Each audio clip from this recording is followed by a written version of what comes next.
Olá pessoal, bom dia para vocês. Então hoje vamos fazer aqui a correção do nosso exercício, mas antes disso vamos dar aí uma recapitulada do nosso conteúdo, né? Afinal de contas nós começamos aí um conteúdo novo a partir da semana passada e esse conteúdo ele entra aí em um novo ramo da física que é a dinâmica, né? Que é a parte da física que estuda o movimento com as suas causas, né? O que é que provoca o movimento. E de carga nós já percebemos aqui que o que provoca qualquer tipo de movimento é a aplicação de uma força. Então montei aqui o material de vocês com recortes, né, de vários livros diferentes, né, pegando a melhor parte de cada um, para que vocês tivessem aí a melhor apostila possível. Então começamos aqui com a ideia original de força, começamos aqui com um problema bem comum do dia a dia, né, por exemplo, um veículo aqui que enguiçou. E para empurrar esse veículo foram necessários aqui a família toda descer do carro e começar a empurrar esse carro, ou seja, cada um deles aqui aplicando uma força sobre o veículo, né? E aí, com a aplicação dessa força, o veículo, obviamente, começou a se mover. Pelo menos é o que o texto nos sugere. Nesse caso aqui, das pessoas empurrando o veículo, nós tivemos um contato direto entre essas pessoas e o veículo. Então a gente caracteriza essa força aplicada como sendo uma força de contato. Houve um contato direto entre as partes. Então um objeto efetivamente encostou no outro. Mas nós também temos exemplos na natureza de forças em que não há contato direto. Por exemplo, a força magnética, onde nós temos aqui a representação de alguns ímãs, em que os objetos são impulsionados, né, são forçados a se mover por forças que acontecem a uma certa distância. Então não é necessário que os ímãs estejam aqui em contato direto para que eles comecem a se mover. No caso da força magnética, nós temos aí dois casos a considerar, né, a força de atração e a força de repulsão. A força de atração é quando você tem polos diferentes do ímã, o ímã é dividido em polo norte e polo sul, a gente vai ver isso lá no terceiro ano. Quando você coloca o polo norte virado para o polo sul, a força entre eles é de atração, eles tendem a se juntar. E quando você faz o contrário, ou seja, coloca polos de mesma natureza, né, ou polo norte com polo norte, ou polo sul com polo sul, a força será de repulsão entre esses polos, então os ímãs tendem a se afastar. Então, força de atração e repulsão, que acontecem à distância, né? E nós também temos aqui outros exemplos, né? No caso do átomo, é o caso acho que o caso mais emblemático da natureza, né, já que toda a matéria é formada de átomos, em que nós temos aqui um próton e os nêutrons. No caso aqui ele colocou um átomozinho de hidrogênio, que é o mais simples, onde você tem um próton aqui no núcleo, o elétron rodeando aqui esse núcleo, e esse elétron ele não sai por aí desgarrado por conta de uma força de atração entre ele e o próton, que é a chamada força elétrica. Nós também temos aqui o caso da Terra, né, que atrai aqui os objetos que estão próximos a ela e, obviamente, também a Lua, né, mantém a Lua aqui em sua órbita graças a uma força chamada de força gravitacional, que também é uma força aplicada à distância. Então, nós citamos aqui alguns exemplos. Temos aqui uma força mecânica, em que eu tenho um contato direto entre os corpos, né, uma força de contato. Temos aqui a força magnética, que é uma força que ocorre à distância. Temos aqui a força elétrica e temos aqui a força gravitacional. Eu poderia citar aqui também a força nuclear, né, que é outra força aí muito importante na natureza, mas isso é conteúdo mais lá para frente. Então, nessa parte inicial aqui é você entender o que é força, quais são os tipos de força e como ela aparece aí na natureza, né? Na sequência, nós definimos cientificamente o que é uma força. Então, a força ela é sempre uma interação entre dois ou mais corpos. Você precisa ter pelo menos dois objetos ali interagindo entre si para que a força aconteça. Então tem vários exemplos aqui nas imagens, onde você tem aqui um ímã atraindo aí os grampos, né, os clips. Então você tem o ímã interagindo com o clipe. Você tem aqui a menina, né, andando de patinete. Para ela conseguir entrar em movimento com o patinete, ela tem que interagir aqui com o chão, né, tem que aplicar uma força ao chão e dessa interação ela consegue se mover. Aqui você tem uma rocha, né, está mantida aqui em equilíbrio, um penhasco, e ela consegue se manter aí em equilíbrio graças ao equilíbrio aqui entre a força gravitacional, que a gente conhece por força-peso, e a força normal que está, obviamente aqui a imagem sugere, está perpendicular à superfície horizontal, então tem a mesma direção da força-peso, e é isso que está mantendo essa rocha em equilíbrio, ela nem está pendendo para um lado nem para o outro, por isso que ela não cai. No caso aqui você tem a força, um paraquedista, né, em queda, então você tem a interação entre ele e o ar, que é o que a gente chama de força de resistência do ar, que está mantendo aí esse paraquedista interagindo aí com a atmosfera, né, durante a queda. Então força resulta sempre da interação entre dois corpos, né? Então podem ser até mais aí envolvidos no problema, mas tem que ter pelo menos dois aí interagindo. E dessa natureza das interações a gente já falou, existem forças de contato, os corpos estão em contato direto, existem as forças de campo, que são aquelas forças que ocorrem a uma certa distância. Então aqui você teria um exemplo de força de campo, que é o caso da força magnética. Aqui também você tem uma força de campo, que é o caso da força gravitacional, por exemplo, que está atraindo esse paraquedista aí para baixo. E você tem também a força de contato, que é o contato entre ele e o ar. Aqui você tem também força de campo, que é a força gravitacional, mas você tem também o contato entre a rocha e o chão aqui, então é uma força de contato. Você tem a menina aqui em contato com o chão, é uma força de contato. Então você tem essas duas situações na natureza. E quais são os efeitos que uma força pode causar? A força ela pode causar três efeitos. Ela pode alterar simplesmente a velocidade de um corpo. Então um corpo ele pode estar, por exemplo, em repouso. Você aplica uma força nele, empurra, ele começa a entrar em movimento, então mudou a velocidade. Ou o contrário, o corpo está em movimento, você aplica uma força contrária a esse movimento, você barra o movimento do corpo. Então seria isso aqui, o celular em movimento. Eu venho aqui e aplico uma força nele no sentido contrário e o celular para, né? Então mudei a velocidade do corpo. Também posso causar uma deformação, né? Então, um exemplozinho bem bacana aqui, tem essa régua aqui de borracha, látex, sei lá que diabo é isso. E tá aqui ela esticadinha, eu aplico uma força nessa régua, eu dobro a régua. Então a força que eu apliquei na régua causou uma deformação nessa régua.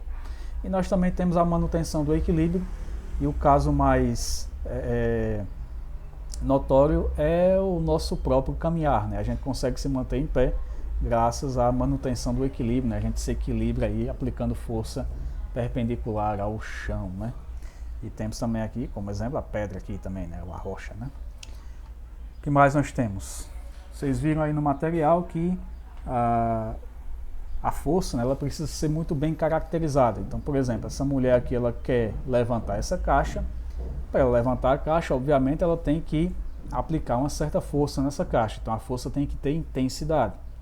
Se ela quer levantar a caixa, ela não vai conseguir fazer isso empurrando a caixa sobre o piso, ou seja, empurrando a caixa na horizontal, como esse cidadão aqui está empurrando o carrinho. Ele não vai conseguir nunca levantar a caixa assim.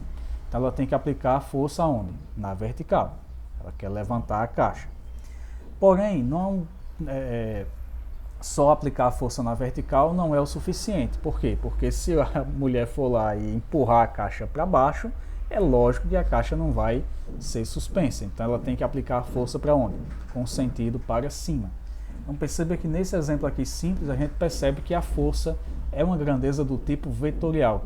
Eu preciso que ela tenha uma intensidade, que a gente chama de módulo. Eu preciso que ela tenha uma direção bem definida.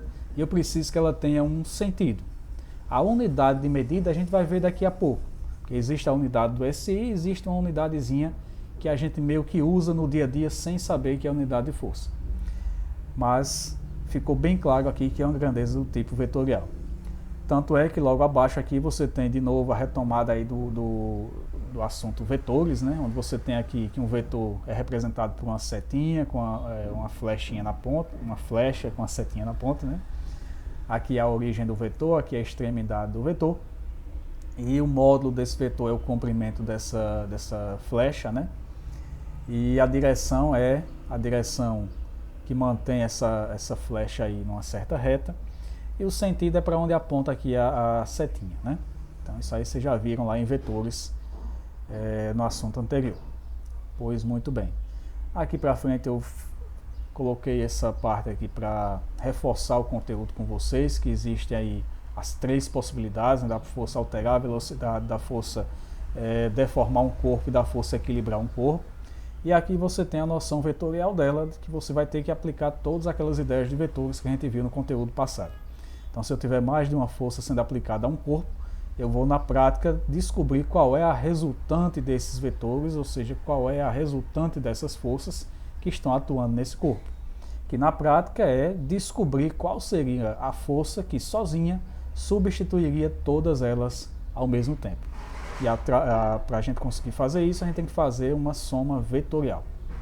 Aqui já coloquei a unidade padrão de força, que é o Newton. Então, no SI, no Sistema Internacional de Unidades, a força é medida em Newton. E para fechar aqui o assunto, eu falei um pouquinho aqui sobre equilíbrio, né? O que é o equilíbrio de um corpo? Um corpo vai estar em equilíbrio obedecendo a duas situações. Mas a gente vai para o caso mais simples, que é o caso de uma partícula, que é aquele corpo em que a gente desconsidera as dimensões dele, considera ele como sendo um ponto no espaço. Então, considerando uma partícula por si só, ela vai estar em equilíbrio quando o somatório das forças que agem sobre ela é zero, ou seja, quando as forças o somatório das forças for nula. Né? E aí, no caso, nós teremos dois casos de equilíbrio. Temos o equilíbrio estático, que é quando o objeto está em repouso, e temos o equilíbrio dinâmico, que é quando o objeto está em movimento, só que esse movimento é um movimento retilíneo uniforme, ou seja, um movimento que tem velocidade constante. Porque se a velocidade for variável, quer dizer que o móvel ele tem a aceleração, e vocês viram aí no assunto da sexta-feira que se tem aceleração é porque tem aplicação de força, isso pela segunda lei de Newton. E aí nós temos todo o conteúdozinho aqui de equilíbrio. Coloquei aqui um caso do foguete e voltamos aqui para a ideia de vetor, agora para relembrar a parte matemática dos vetores, né? Então, se eu quero aqui movimentar esse veículo, eu preciso trabalhar com a ideia de vetor, módulo, direção e sentido. E aí, para medir essas forças, nós vamos utilizar aqui como unidade padrão Newton, já falei, mas uma unidade muito utilizada é o quilograma-força. Acho que eu cito ele aqui embaixo. Tá aqui, o quilograma-força é uma unidadezinha muito utilizada. E basicamente o que é um quilograma-força, né? É a força com que a Terra atrai o quilograma aí para a sua superfície, né? Então essa força aí é chamada de quilograma-força. A gente até confunde ela com quilograma, né, que é a unidade de massa, mas na verdade quando a gente usa uma balança, por exemplo, que a gente está medindo ali é o quilograma-força. É uma unidadezinha de força que leva em consideração aí a aceleração da gravidade, né? Já coloca embutido aí naquele cálculo, entre aspas, o valor da gravidade. Em relação aqui a resultante de forças, nós temos aqui todos os casos mais emblemáticos possíveis. Então tá aqui dois meninos aqui puxando essa bola, né, esse objeto, sei lá, um para cada lado. E aí nós temos algumas situações possíveis, né? Se a força de cada um deles for igual, ou seja, tiver o mesmo módulo, nós teremos que a resultante aqui vai ser zero, porque eu terei aqui dois vetores com a mesma direção, mesmo módulo, porém com sentidos contrários. Então a resultante aqui será nula, será zero. Porém, se eu tiver aqui forças aplicadas com intensidades diferentes, por exemplo, né, F1 com 50 kg força e F2 com 60 kg força, um deles é claro que vai vencer, no caso o F2 vai vencer. Eu teria aqui forças com mesma direção e sentidos opostos, a resultante vetorial é a subtração, né, a maior menos a menor. Então quem vence é F2 e a resultante será de 10 kg força. No caso aqui de puxar um carro ou empurrar o carro, né, todo mundo vai querer empurrar para o mesmo lado, né, é a forma mais efetiva possível. Então imagina que cada um dos três aqui que estão puxando o carro tenham essas três forças, um de 30, um de 40, um de 45. A força resultante aqui nesse carro será a soma dessas três forças, que dá 115 kg força. E o sentido, obviamente, será o mesmo, né, das três sendo aplicadas aí.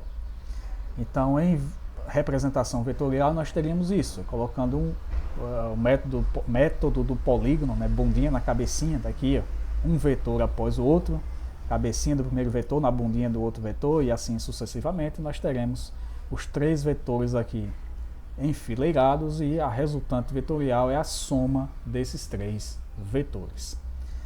E para fechar aqui embaixo, nós temos os casos mais, eu não diria complicados, mas os casos que envolvem um cálculo um pouquinho mais elaborado, que é quando eu tenho as forças sendo aplicadas em ângulos diferentes, em direções diferentes. O caso mais simples é quando o ângulo é de 90 graus, que simplesmente você vai aplicar teorema de Pitágoras, isso a gente já viu lá em vetores, mas esse teorema de Pitágoras ele acaba vindo de uma lei um pouco maior, que é a regra do paralelogramo, também conhecida na matemática como lei dos cossenos, que é quando você tem aqui um ângulo qualquer. Então você aplica a lei dos cossenos aqui. A força resultante vai estar entre os 2 vetores, que você vai montar aqui passando uma linha paralela a cada um dos vetores, linha pontilhada aqui paralela ao vetor F2, linha pontilhada aqui paralela ao vetor F1, e essa diagonal maior aqui será a tua resultante. E aí você aplica a lei dos cossenos, a resultante ao quadrado é igual a F1 ao quadrado mais F2 ao quadrado mais 2 vezes F1 vezes F2 vezes cosseno de alfa. Por que eu disse que aqui acaba saindo da lei dos cossenos? Porque quando você tem um ângulo de 45 graus, né, o cosseno de 45 ele é zero. Então se esse cosseno aqui vai ser zero, cosseno de alfa é zero, toda essa parte aqui some, porque qualquer coisa multiplicada por zero é zero. Então vai sobrar só o quê? Fr ao quadrado igual a F1 ao quadrado mais F2 ao quadrado, que é o teorema de Pitágoras. E para finalizar aqui o material, eu coloquei aqui uma tabelinha para vocês de seno e cosseno dos principais ângulos que vocês vão encontrar nas questões.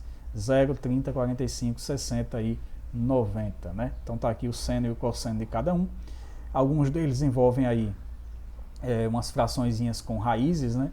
E aí está o valor aproximado de cada um dessas frações, né? Então é só utilizar esse conhecimento para resolver as questões e eu volto já efetivamente com as questões. Até já!